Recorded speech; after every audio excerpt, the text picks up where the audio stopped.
En un primer capítulo les estaba mostrando cómo había hecho con este florero que me había quedado un cuellito muy estrecho y que había decidido extenderle el cuello hacia arriba. Bueno, la realidad es que dudé un montón, no me gustó, me parecía que era como una persona, no podía dejar de verle los hombros y un cuello gigante, así que decidí degollarlo, básicamente. Y aproveché que estaba acompañada para pedir un poco de opinión para saber si le seguía cortando ahí el cuello, si le cortaba el hombro. Sinceramente no podía dejar de ver el torso de una persona con un cuello ahí todo medio deforme. Y bueno, nada, metí cuchilla, aproveché que estaba en un estado de humedad hermoso para hacerlo. Quedó bien el hueco también para, bueno, para su utilidad de florero. Así que ahí estaba como avanzando para chequear que realmente puede utilizarse como florero. Así que partí a la mitad con una tanza. Sepan que a esta parte no hay que tenerle miedo, ¿sí? Hay que cortar con confianza y ven ahí cómo se ve el hueco de un lado, porque si no es imposible de limpiar. Este estadio de la pasta vendría a ser el de cuero, ¿sí? Pero un poquito más firme. Es un cuero firme en el cual me permite que no se deforme mi pieza y que me pueda poner a trabajar en este sentido. Lo gracioso es que esto después lo pones en el acelerador, ¿viste? Son 10 segundos. Y es buenísimo porque la gente ve eso en TikTok y te dicen, sí, porque se demora cerámica, vamos a usar cerámica. Lleva todo un tiempo que no es el que se ve en TikTok. Es que a veces es muy engañoso. Sí. Tienes práctico tan práctico. Tú esperas y tenés todo hecho. Sí. Ojalá, pero no. Tal cual. Bueno, después del momento anécdota en donde iba charlando, apreciando todo lo que estaba llevando de tiempo y aprovechando que estaba grabando para decir esto que ven en 2 minutos y que encima les parece largo, o sea, si ya está llegando hasta acá es un montón en los tiempos que corren, pero bueno, todo el tiempo que llevó fue muchísimo más que estos 2 minutos, que los 15 de grabado y que, bueno, cualquier cosa que se puedan imaginar. Todo esto lleva procesos que, como verán, están acelerados para el video, para poder mostrarles, hacerlo mucho más entretenido. Y mientras tanto aprovecho y voy tirando tips también para que sepan que este es el estado de la pasta que se llama cuero, ¿sí? Cuero firme.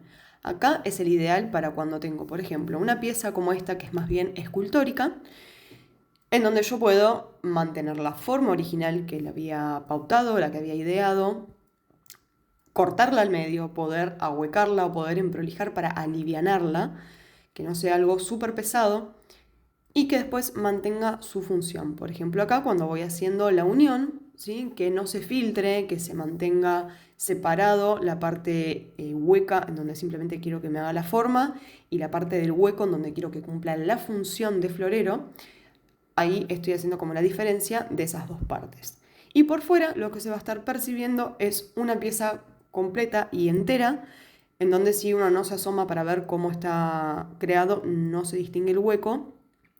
Y bueno, además queda como ese halo misterioso de cómo es por dentro realmente.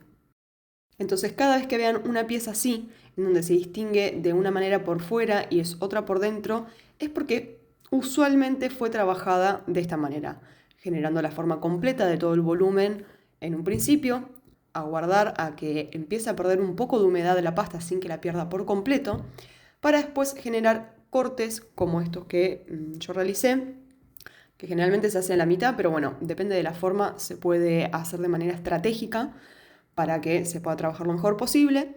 Y después generando una buena unión que, como verán, yo estoy rayando también en la superficie de contacto para poder ponerle barbotina y hacer la unión finalmente. Si van a clases de cerámica, seguramente les habrán hablado del tema de la unión, de hacer raspado, poner barbotina, unir, darle una leve presión y luego choricito para volver a integrar la pasta de una pieza con la otra. Estos pasos hacen a la buena construcción de una pieza y sobre todo a la buena integración de la pasta. ¿Por qué? Porque bueno, en este caso es toda una misma pieza que tiene el mismo grado de humedad, pero muchas veces pasa que, no sé, hay un cambio en los tiempos que se fueron generando cada una de las partes, o hubo alguna fisura, hubo algún problema, lo que sea, que hace que tengamos distintos tiempos de humedad en la pasta. Y ahí es cuando es mucho más que necesario hacer este tipo de uniones bien integrados y después, por supuesto, darle un secado oportuno y óptimo para que no surjan problemas más adelante como agrietamientos fisuras o que, bueno, en el horno también se genera algún problema. Sin mucho más que agregar por esta parte del video, me parece que está bueno poder ver que el tiempo está acelerado un poco más que al doble. Y bueno, todo lo que está llevando simplemente para hacer una emprolijada, para poder hacer una unión. Y esto no fue grabado en la parte del modelado, ¿sí? Porque eso fue como otro tanto. Ahí lo que se está viendo es la parte de la base, que quedó plana. Lo que le falta ahí es un poco de ahuecado para poder generarle el junquillo, que sería la base de apoyo, para que esto es baja temperatura, ¿no? Entonces, para que todo lo que sea en baja temperatura principalmente tenga su base de apoyo sin generar ningún tipo de problemática al momento del horneado. Y como es el caso de un utilitario que encima va a llevar agua, es muy importante de que esté esmaltado. Entonces, para poder esmaltarlo y para que no haya ningún problema en el horno de pegado en la placa, se tuvo que haber generado ahí el junquillo, que creo que no está filmado. Así que pido disculpas por esa parte, pero bueno, para que sepan que esa base no es que queda completamente lisa, sino que tiene que tener un pequeño rebaje que permita esa funcionalidad. Si no sabes de qué estoy hablando, preguntar a tu profe de cerámica, que seguramente te va a saber decir qué es, para qué es, y yo te recomendaría que lo hagas. Le vas a hacer un favorazo a la persona que carga el horno y, bueno, al que está realizando la horneada, básicamente. Seguí emprolijando, seguí alisando, seguí buscando en todos los recovecos que tenía por dentro para que el florero vaya a cumplir la función que corresponde.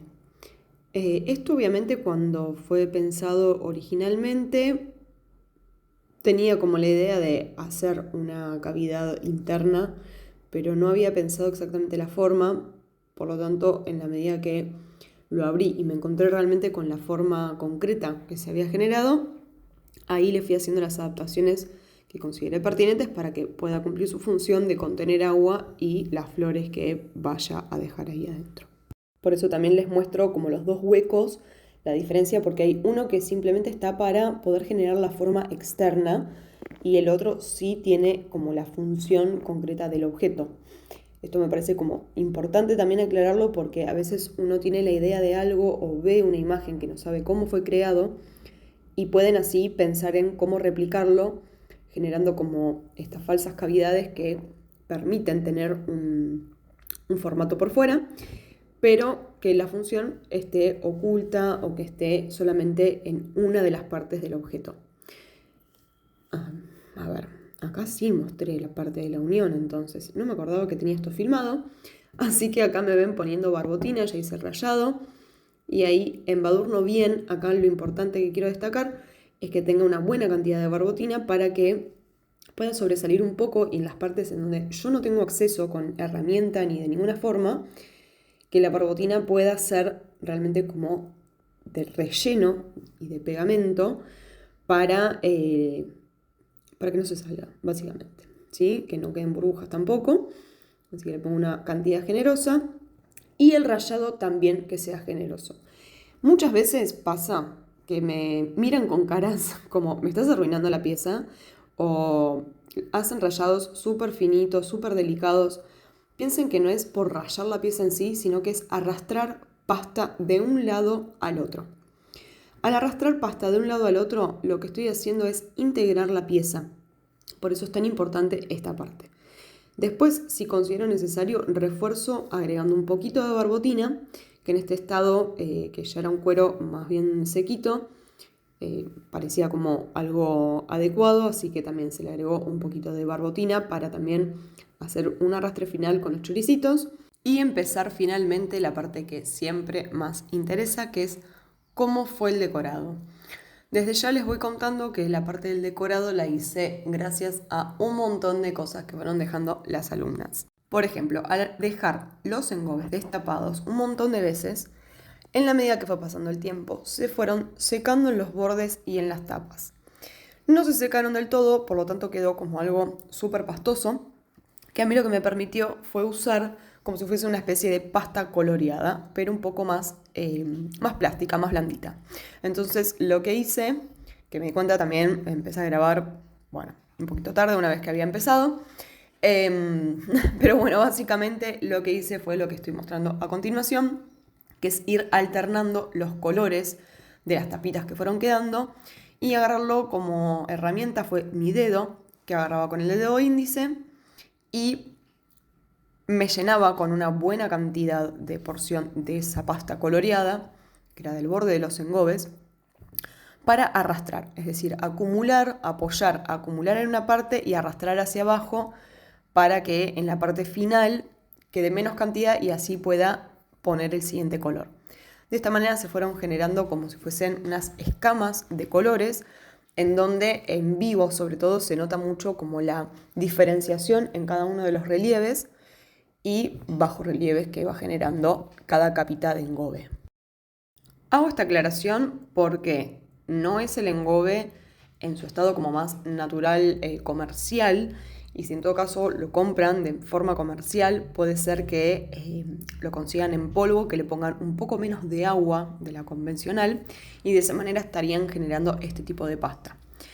No sé si es lo que más recomiendo porque, por un tema de costos básicamente, y yo de esta forma lo que hice fue un aprovechamiento sobre algo que fue quedando realmente en el taller, en el uso de los colores y en el secado natural también que tenía no porque lo dejen toda una clase, pero sí en la acumulación del tiempo, de dejar destapado mientras iban usando, se van secando los bordecitos en la parte de la rosca, en la parte de la tapa, y esa cantidad era la justa que yo podía necesitar para este tamaño y para este modelo en donde fui alternando los colores. Si quisieran hacerlo con un mismo color o solamente a 2 colores, tal vez quede corto. Después básicamente fue una repetición hasta que lo consideré terminado, fue a horno y le di su detalle final, que es la esmaltada, básicamente, esmaltada transparente para que pueda ser usado como florero. Así que lo esmalté y fue a segunda horneada para considerarlo finalizado. Si me acompañaste hasta acá, gracias. Y espero que sigas del otro lado para poder acompañarme a hacer más videos como este y poder mostrarte los procesos de la cerámica.